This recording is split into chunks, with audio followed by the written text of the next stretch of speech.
Dejé de usar todo lo que mi esposo me había dado después de que dijo que es su dinero. Mi esposo Jake gana como 3 veces lo que yo gano como enfermera. Siempre ha sido él quien me compra la ropa, las joyas, mi teléfono, incluso mi auto. Al principio me parecía dulce, como que me estaba cuidando. Llevamos 4 años casados y esto ya era lo normal para nosotros. El mes pasado quise volver a estudiar para sacar mi maestría.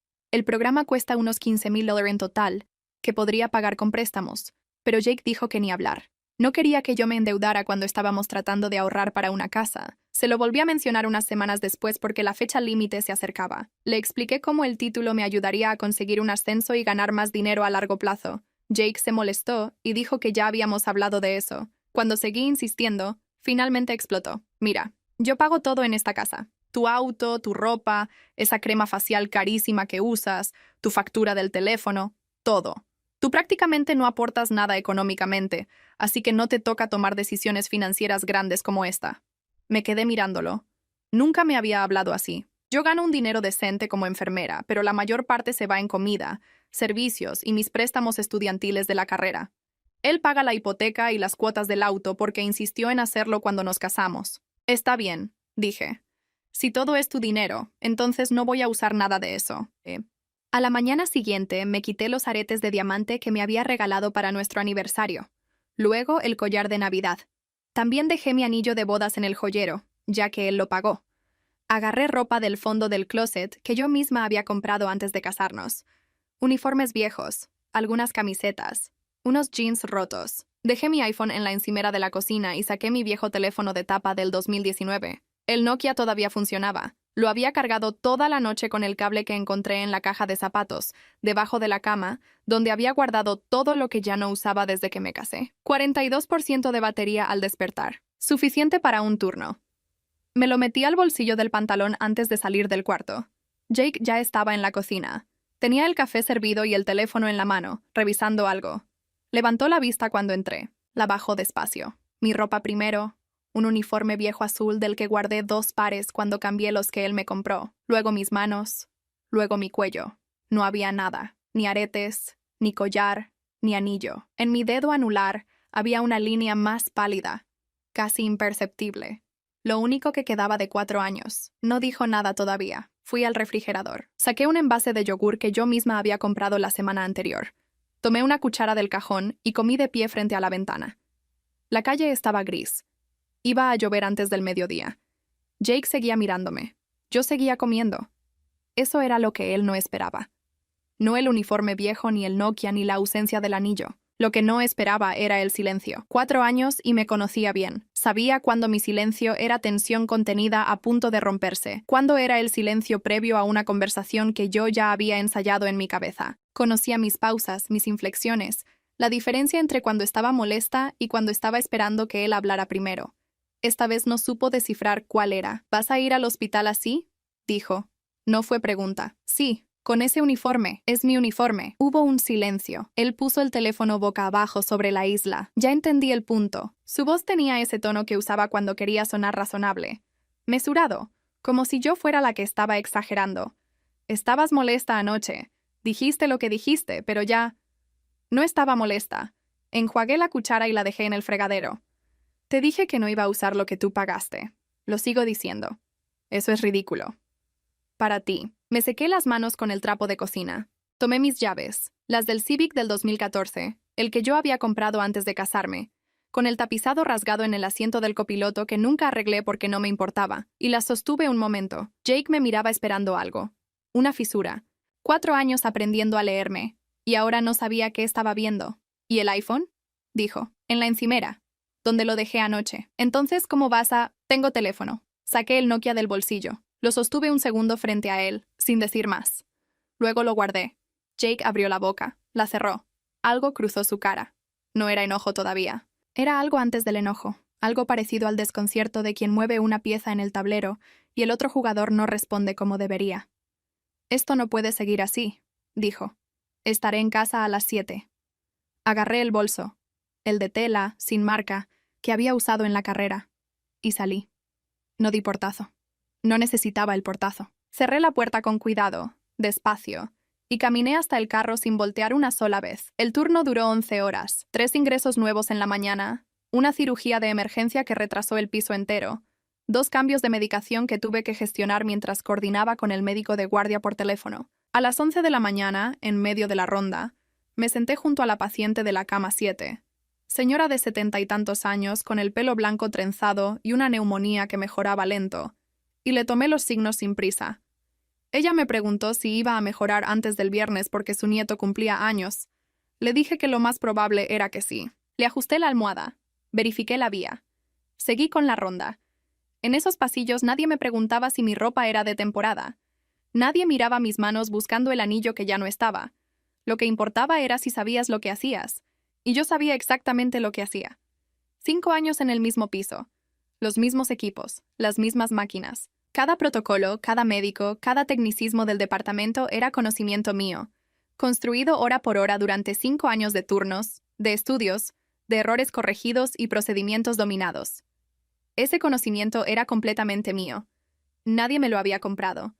Eso lo pensé mientras cambiaba una vía en cama 12. Lo pensé otra vez mientras redactaba el reporte de turno. Era un pensamiento simple, pero tenía peso propio. Todo lo que hacía bien en ese hospital lo hacía con lo que era mío. Y era bastante. A la 1 salí al pasillo a comer. Me senté sola junto a la ventana que daba al estacionamiento. Había empezado a llover, como esperaba. Comí despacio y pensé en Jake esa mañana, en su cara cuando no encontró la reacción que buscaba. Hacía mucho que no lo veía así. No era satisfacción lo que sentí. Era algo más quieto. Algo parecido a notar que una puerta que creía cerrada con llave en realidad no lo estaba, que solo había que empujarla. Llegué a casa a las 7:20. Jake estaba en la sala con el televisor encendido a volumen bajo. El teléfono en la mano, pero sin mirarlo realmente. Me escuchó entrar y se levantó antes de que yo llegara a la cocina. En 4 años de matrimonio, casi nunca se levantaba cuando yo llegaba. ¿Cómo estuvo?, dijo. Bien. ¿Comiste algo? En el hospital. Fui a la cocina. Había comida en la estufa. Arroz, pollo, algo que él había preparado o pedido. Lo serví. Me senté a la mesa. Jake se quedó un momento parado en el marco de la puerta como si esperara que yo le dijera algo, como si la invitación a sentarse fuera una decisión que ahora me correspondía a mí.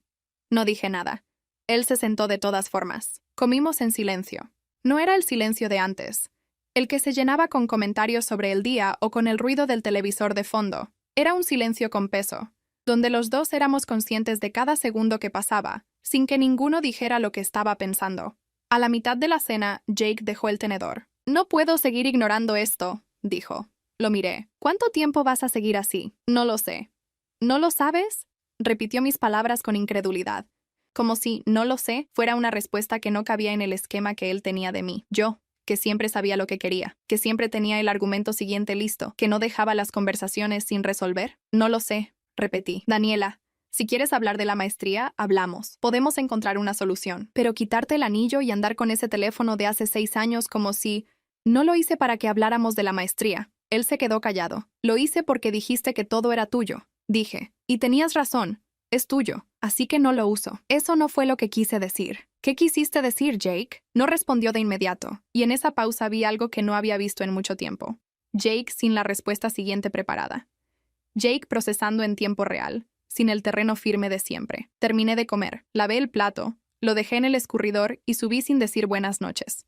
Me duché. Me puse ropa para dormir, una camiseta de la universidad, pantalón de algodón, los 2 comprados por mí, y me senté en la cama con el Nokia, sin mensajes. Lo puse en carga sobre la mesita y apagué la luz. Jake subió media hora después. Se metió a su lado. Apagó su lámpara. 2 minutos de silencio. ¿Vas a hacer lo mismo mañana?, dijo. Sí. Otro silencio. ¿Y pasado? Sí. No dijo más. Con el tiempo su respiración se fue volviendo pareja. Se durmió. Yo no me dormí. Me quedé mirando el techo, escuchando la lluvia que seguía afuera, y pensé en la convocatoria que había visto semanas atrás en el tablero del hospital, la que no había terminado de leer porque en ese momento no me había parecido relevante.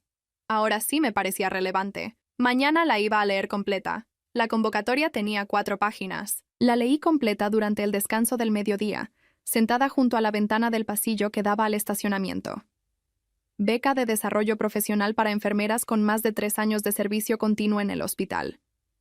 Cubría el 60% de programas de posgrado en gestión clínica o administración de salud. Fecha límite de aplicación: 28 días a partir de la publicación, que había sido hacía ya 3 semanas. Me quedaban menos de 10 días. La había visto por primera vez 2 meses atrás, fijada con una tachuela en el tablero del pasillo junto a las hojas de turno. En ese momento la leí a medias y seguí caminando. Jake había dicho que con mis turnos no tendría tiempo para un posgrado. Yo lo había creído sin cuestionarlo, con la misma naturalidad con que había aceptado otras cosas. Ahora la leí entera, 2 veces, y guardé el número de la coordinadora en el Nokia. Antes de salir del hospital pasé por la oficina de recursos humanos. La coordinadora me explicó el proceso.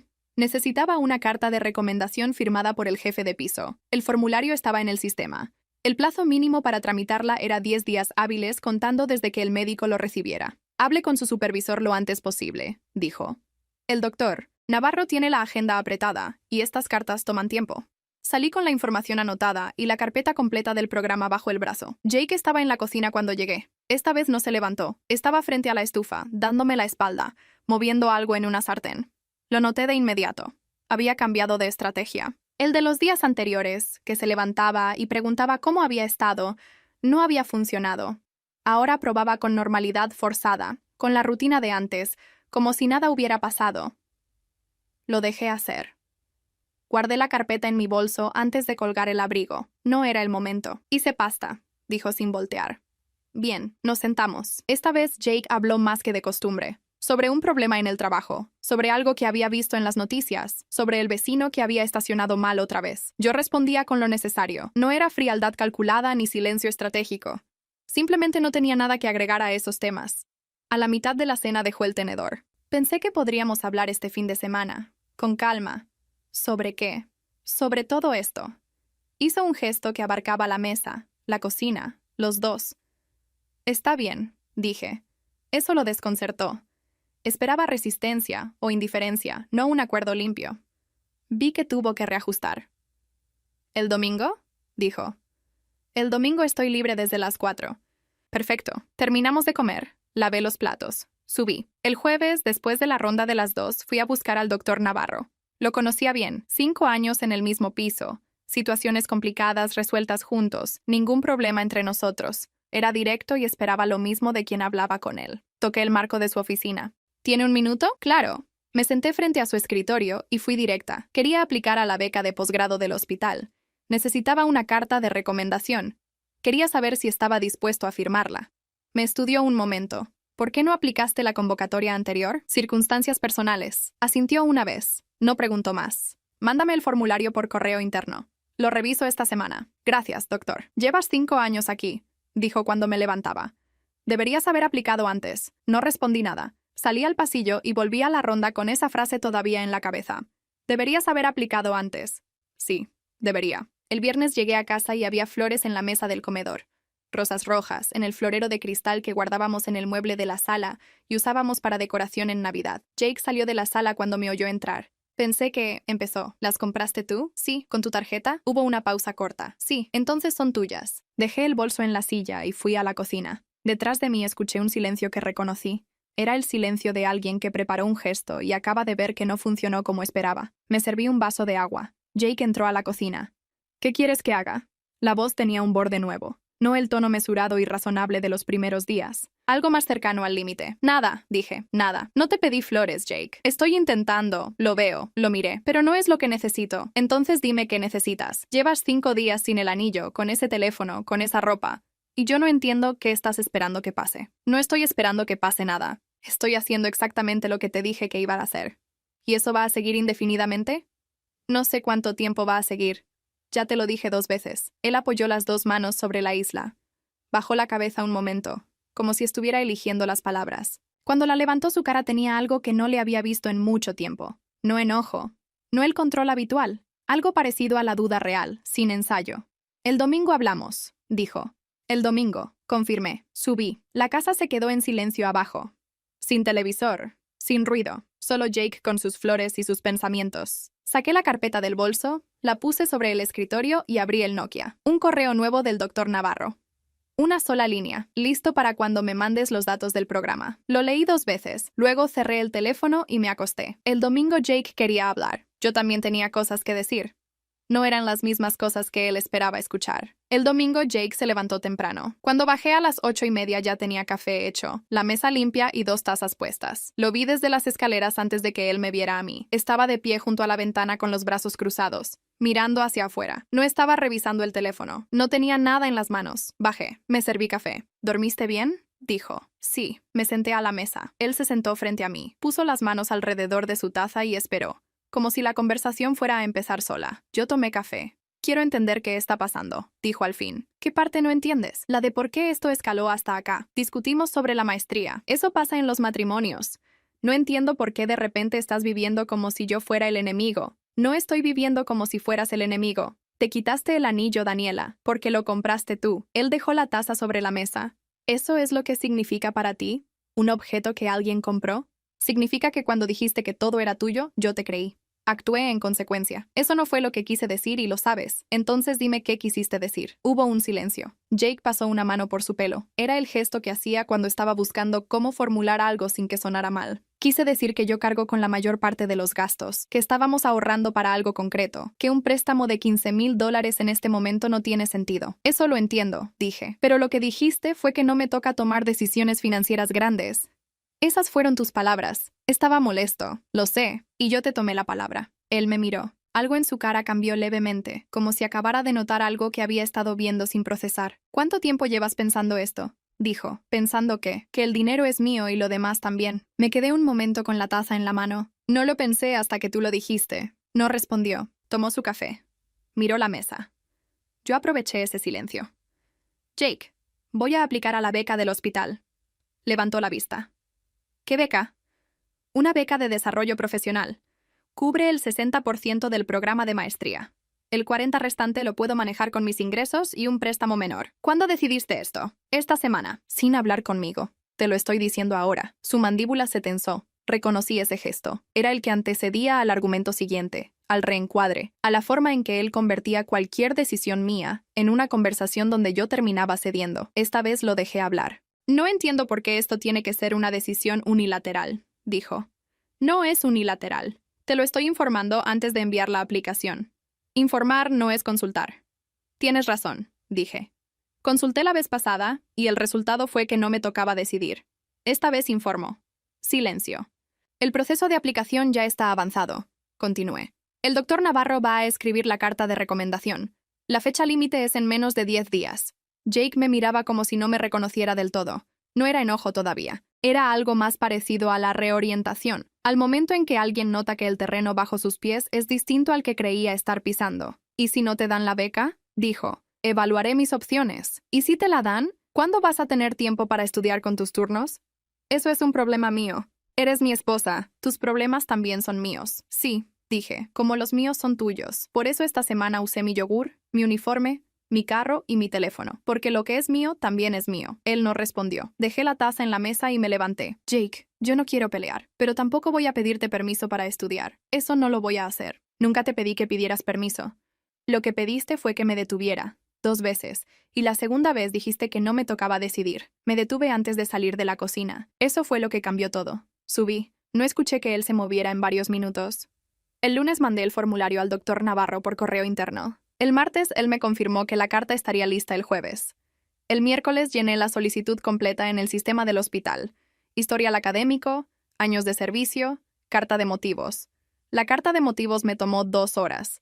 No escribí sobre Jake. Escribí sobre la señora Remedios de la cama 7, que me había preguntado si iba a mejorar antes del viernes. Escribí sobre los 5 años en el mismo piso y todo lo que había aprendido que ningún manual enseñaba. Escribí sobre el tipo de enfermera en que quería convertirme y las decisiones clínicas que quería poder tomar con más herramientas. La envié. En casa esa semana, Jake y yo coexistimos en una calma que no era paz, pero tampoco era guerra. Él cocinaba a veces, yo a veces. Comíamos juntos casi siempre. Hablábamos de cosas concretas, la factura del agua, el turno del sábado, si había que comprar detergente. El anillo seguía en el joyero, el Nokia seguía en mi bolsillo. Él no volvió a mencionar ninguna de las 2 cosas. El jueves el doctor Navarro me entregó la carta en un sobre cerrado. Espero que te la den, dijo. Gracias, doctor. Asintió y volvió a su oficina. Esa noche metí el sobre en la carpeta junto con el resto de la documentación. Revisé la solicitud una última vez. Todo estaba completo. La envié a las 10 de la noche, desde el Nokia, sentada en la cama con Jake dormido a mi lado. La pantalla pequeña tardó unos segundos en confirmar el envío. Cuando apareció el mensaje de recepción, lo leí 2 veces. Cerré el teléfono y lo puse en carga sobre la mesita. Apagué la luz. Ahora solo quedaba esperar. La respuesta llegó un martes, 3 semanas después. Un correo del Departamento de Becas del hospital. Asunto. Resultado de solicitud. Programa de desarrollo profesional. Lo abrí en el Nokia, parada en el pasillo entre 2 rondas. Lo leí una vez. Lo cerré. Seguí caminando. Al mediodía lo leí otra vez, sentada sola junto a la ventana del pasillo. Me habían dado la beca. No sentí lo que esperaba sentir. No hubo ningún momento de euforia, ningún impulso de llamar a alguien. Guardé el teléfono, terminé de comer y volví al trabajo. Lo que sí sentí, con más claridad que cualquier otra cosa, fue que el siguiente paso ya no dependía de Jake. Esa noche llegué a casa a las 7. Jake estaba en la sala. Me miró cuando entré. ¿Cómo estuvo? Bien. Dejé el bolso. Fui a la cocina. Me serví agua. Jake entró detrás de mí. ¿Pasa algo? Me dieron la beca. Silencio. ¿Cuándo te enteraste? Hoy. Él se quedó parado junto a la isla. No dijo felicidades. No dijo nada durante varios segundos. ¿Y cuándo empieza el programa? El siguiente semestre, en 6 semanas. Otro silencio. Esta vez más largo. ¿Ya aceptaste? Todavía no. Tengo hasta el viernes para confirmar. ¿Y vas a aceptar? Lo miré. No era pregunta. Era verificación. Quería saber si esto era real. Si yo realmente iba a seguir adelante. Sí, dije. Voy a aceptar. Él asintió despacio. Se dio la vuelta y salió de la cocina. No hubo discusión. No hubo el argumento que yo había anticipado mentalmente durante 3 semanas. El de los turnos, el del tiempo, el del dinero que faltaba. Nada. Solo ese asentimiento y su espalda alejándose. Me quedé un momento junto al fregadero. Luego subí a cambiarme. Los días siguientes, Jake estuvo distinto. No distante ni frío, distinto. Llegaba a tiempo a casa, cocinaba con más frecuencia. Preguntaba cómo había estado el turno con un interés que parecía genuino. Una noche puso la mesa con los individuales buenos, los que guardábamos para cuando había visitas. Yo no dije nada sobre eso. El miércoles, mientras cenábamos, dijo: «Podría ayudarte con el 40% que no cubre la beca». Lo miré. «No necesito que me ayudes». «Lo sé, pero somos un matrimonio. Tiene sentido que...» «Jake». Lo interrumpí con calma. 3 semanas atrás dijiste que no me tocaba tomar decisiones financieras grandes. Si acepto tu dinero ahora, vuelvo a donde estaba. Eso fue diferente. ¿Por qué fue diferente? No respondió de inmediato. Porque estaba molesto y dije algo que no debí decir. Sí, dije. Eso fue lo que pasó. Terminé de cenar. Lavé mi plato. Subí. No era castigo.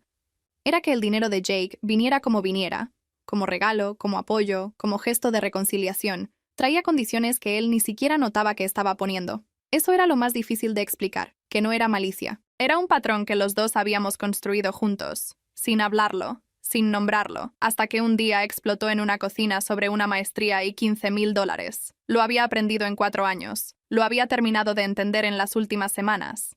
El viernes acepté la beca desde el Nokia, sentada en el carro en el estacionamiento del hospital antes de entrar al turno. El proceso tomó 2 minutos. Un botón de confirmación, un correo automático de bienvenida, un número de expediente asignado. Nada más. Guardé el teléfono y entré a trabajar. Esa misma noche Jake estaba sentado en la sala cuando bajé. Apagó el televisor cuando me vio. «Quiero preguntarte algo», dijo. Me senté en el sillón frente a él. «¿El anillo?», dijo. «¿Cuándo lo vas a volver a poner?» Lo miré. Era la primera vez en semanas que lo mencionaba directamente. «No lo sé», dije. «¿No lo sabes o no quieres?» «No lo sé, Jake. Todavía no lo sé». Él se inclinó hacia adelante, los codos sobre las rodillas. «¿Estás pensando en separarte?» La pregunta estaba ahí, finalmente. Las 3 semanas anteriores habían sido los dos moviéndose alrededor de ella sin nombrarla. «No estoy planeando nada», dije.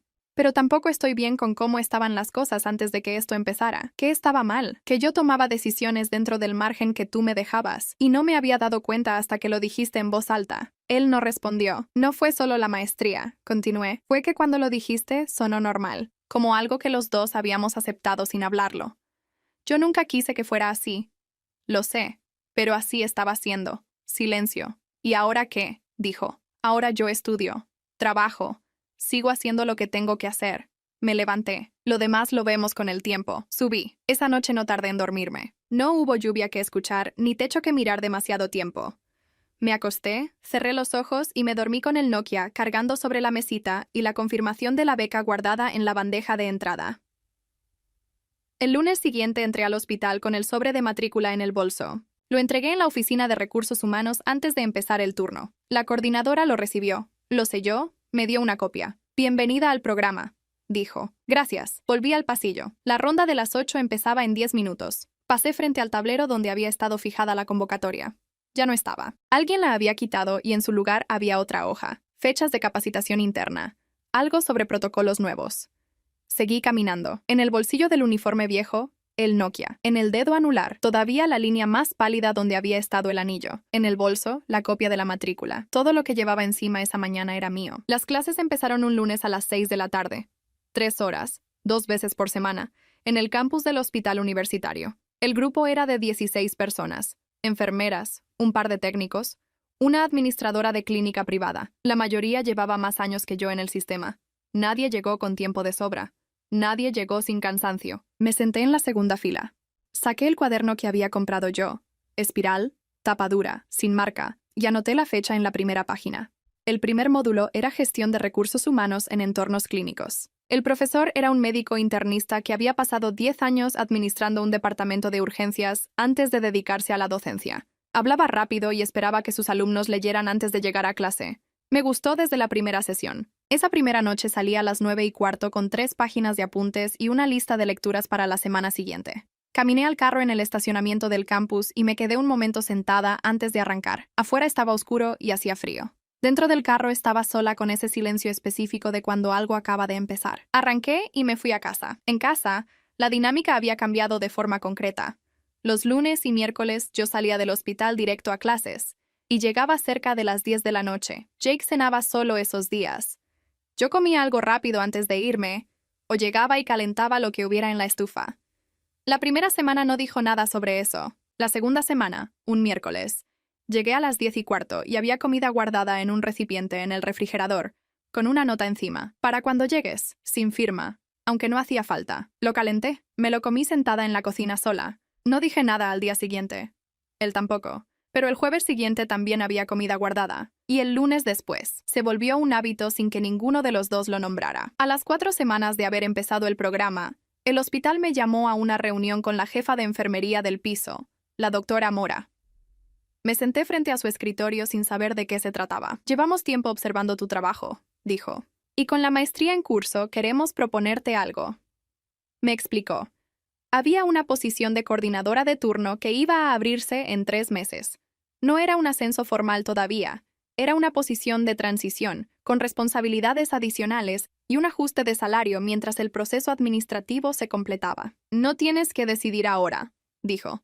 «Pero quería que lo supieras antes de que saliéramos a buscarlo externamente». «¿Cuánto tiempo tengo para pensarlo?» «2 semanas». Salí de su oficina y volví a la ronda. No le conté a Jake esa noche. No porque quisiera ocultárselo, sino porque todavía no había procesado lo que significaba. Una cosa era la beca. Esto era distinto. Esto era el trabajo cambiando en una dirección que yo no había calculado cuando empecé todo esto. Lo pensé durante 3 días. El jueves en la noche, después de cenar, Jake estaba lavando los platos. Me apoyé en el marco de la puerta de la cocina. «El hospital me ofreció una posición de coordinadora de turno», dije. Él se detuvo. Se dio la vuelta. «¿Cuándo?» «Esta semana. Empieza en 3 meses. Hay un ajuste de salario». Jake apoyó las manos en el borde del fregadero. «¿Lo vas a aceptar?» «Estoy pensándolo». «¿Qué estás pensando?» «Que cambia mis turnos, que hay más responsabilidad, que el salario nuevo cubre el porcentaje de la maestría que no cubre la beca». Él procesó eso en silencio. «¿Lo ibas a decir o esperabas a decidir?» dijo. «Te lo estoy diciendo ahora, pero no cuando te lo ofrecieron». «No, necesitaba pensarlo primero». Jake asintió. No con aprobación ni con resignación, con algo más neutral, como alguien que está aprendiendo las nuevas reglas de una dinámica que él mismo había desordenado. «¿Qué piensas tú?», dije.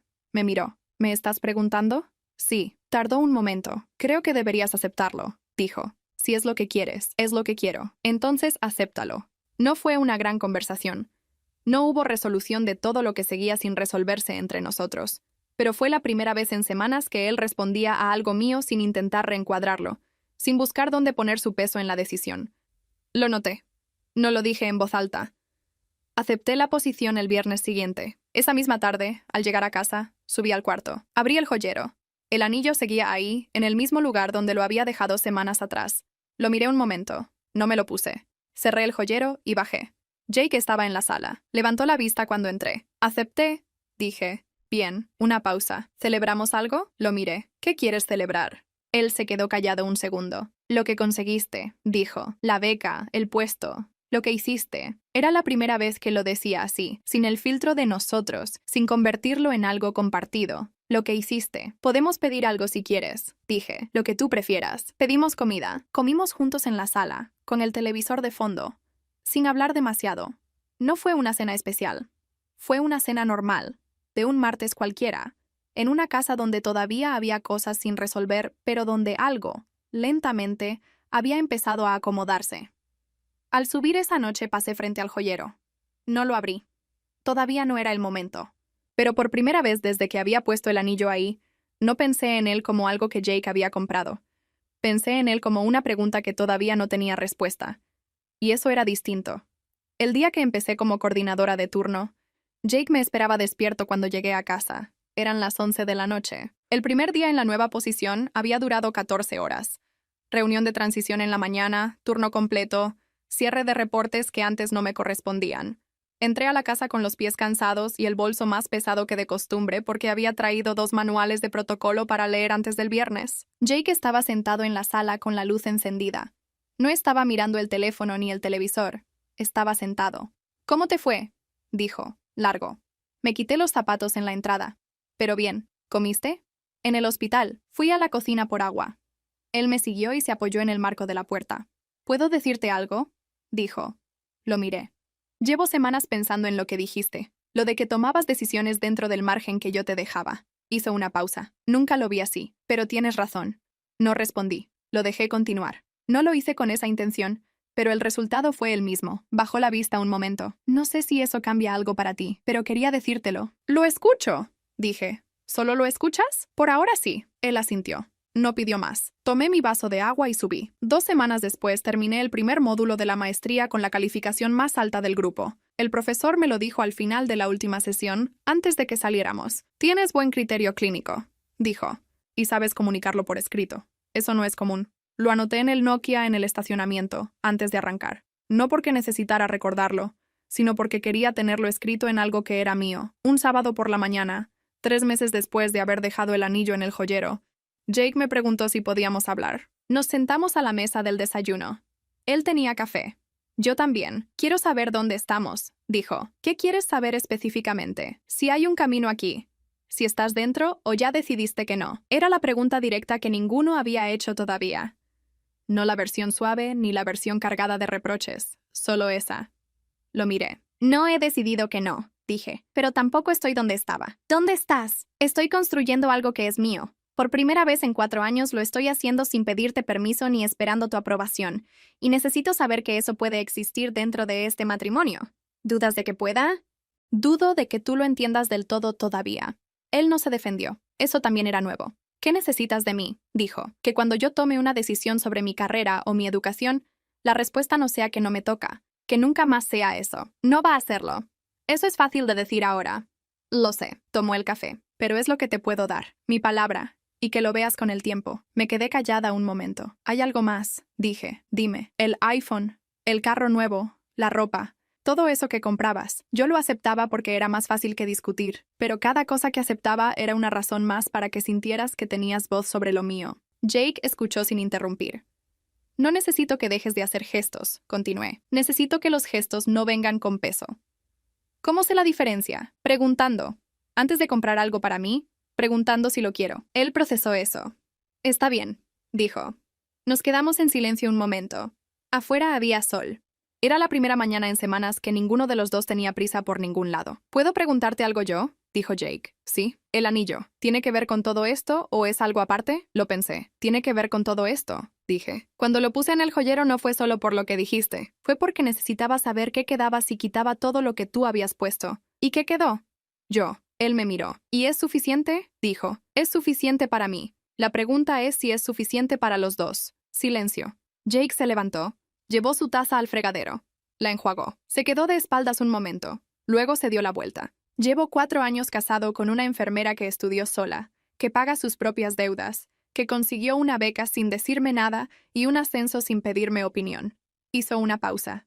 Y tardé todo ese tiempo en verlo. No dije nada. Lo que dije ese día fue una estupidez, continuó. No porque estuviera molesto, sino porque lo creía. Y no debí creerlo. Me levanté. Fui al cajón de la cocina donde guardaba las cosas pequeñas. Pilas, llaves de repuesto, cosas sin lugar fijo. Saqué el Nokia y lo puse sobre la isla frente a él. Esto lo voy a seguir usando, dije. Él miró el teléfono. Lo sé. No porque el iPhone sea tuyo, sino porque este es mío. Lo entiendo. Subí al cuarto. Abrí el joyero. El anillo seguía en el mismo lugar, sobre el forro de terciopelo azul. Lo tomé. Lo sostuve en la palma de la mano un momento, no como evaluación, no como decisión dramática. Solo lo sostuve. Luego me lo puse. No porque Jake hubiera dicho las palabras correctas, no porque el matrimonio estuviera reparado, sino porque yo había decidido que podía llevarlo y que significaba lo que yo dijera que significaba, no lo que él hubiera pagado por él. Bajé las escaleras. Jake estaba en la sala. Me miró la mano cuando entré. No dijo nada. Yo tampoco. Me senté a su lado en el sofá y abrí uno de los manuales de protocolo que había traído del hospital. Él encendió el televisor en volumen bajo. Así estuvimos el resto de la mañana.